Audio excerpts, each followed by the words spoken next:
Tom Price, the Secretary of Health and Human Services, declared a public health emergency in response to Harvey's devastating floods. He spoke earlier about how this declaration will help those in need in Houston. The declaration is incredibly important because it allows us the flexibility to respond when the local city, county, and state officials need assistance. So whether it's in assisting transporting patients, whether it's in making certain that we have the pharmaceutical caches that are necessary to restock the pharmacies in the area, all the kinds of things that make it so that we can attend to the health and well-being of individuals in this incredibly historic disaster, catastrophic disaster that we're seeing right now. CBS This Morning co-host Norah O'Donnell spoke with the Secretary earlier, and she joins us now from Houston. Norah, you've spoken with several evacuees. What did they share with you about the health concerns that they now have? Yeah, well, we're actually in front of the convention center, which has now become a shelter for many of those who have been rescued. In fact, just as we're talking right now, another dump truck has pulled up. That's right, a dump truck. They're actually transporting people in dump trucks. Why? Because they're big vehicles and they can make it through some of the floodwaters. When we were here last night, we also witnessed in the pouring rain another 4 dump trucks drop off people that they had rescued from bridges. They were surrounded by water, and these dump trucks came to rescue them.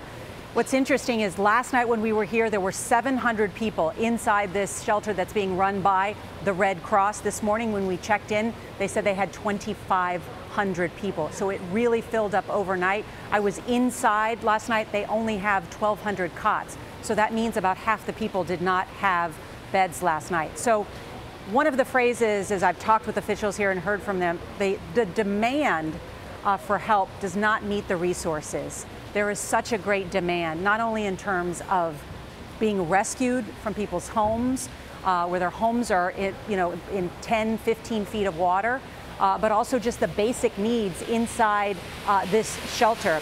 I actually just met some Boy Scouts from Troop 55. They're the largest Boy Scout troop in the country. They brought a dozen boys here this morning to serve breakfast. So everyone is trying to lend a helping hand. And what are they doing? They're serving breakfast and they're handing out essentially donated clothes, because people are arriving here off these dump trucks I just mentioned. They don't even have shoes on, right? Because they quickly made it up to the top floor of their house. They didn't grab their shoes. They're coming here with nothing, without their medications. That's how dire the situation is this morning. Speaking of that, I'm joined here by Mark Strassmann, because we've been reporting together this morning. We were over at the Buffalo Bayou this morning, where we're seeing the waters there rise potentially because of their letting out water of the reservoir. What have you seen?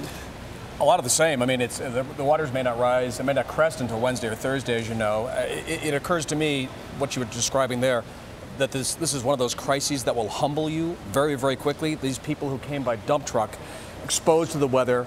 Nobody wants to live with 2,500 other people who are grimy, who are hungry, who are stressed, and yet they're grateful to have this because this is their best option, and this is a better option than most people have.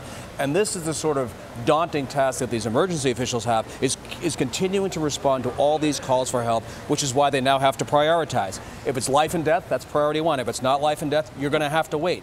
And the definition of what's an emergency keeps changing. You've got a little water in a couple inches of water in your house, no longer an emergency. If you've got 5 feet of water that keeps rising and you're in the attic, okay, that's a life-saving emergency. We're going to come and get you. And that's what these people have to deal with. And to be clear, they say do not go into your attic. Do not go in your attic. But when the water's rising and you've got no place to go, your neighborhood's an island, you're thinking, I've got to get to the highest point I can. It's an understandable temptation, but it's a total risk. And that's why they're saying, unless you go up there with an axe so you can punch through the roof, do not go in the attic. Yeah.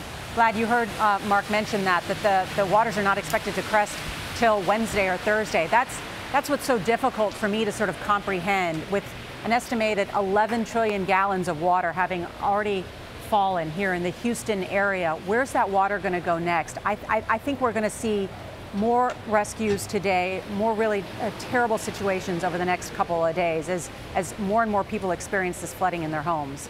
And certainly, Norah, as somebody who was raised in Texas, I know you went to high school there. I'm sure it's really tough to see what the people are going through. But in this time of division in our country, it is wonderful to hear from you and Mark that people are coming together, that they're sharing and lending a helping hand to their fellow citizens there in Texas.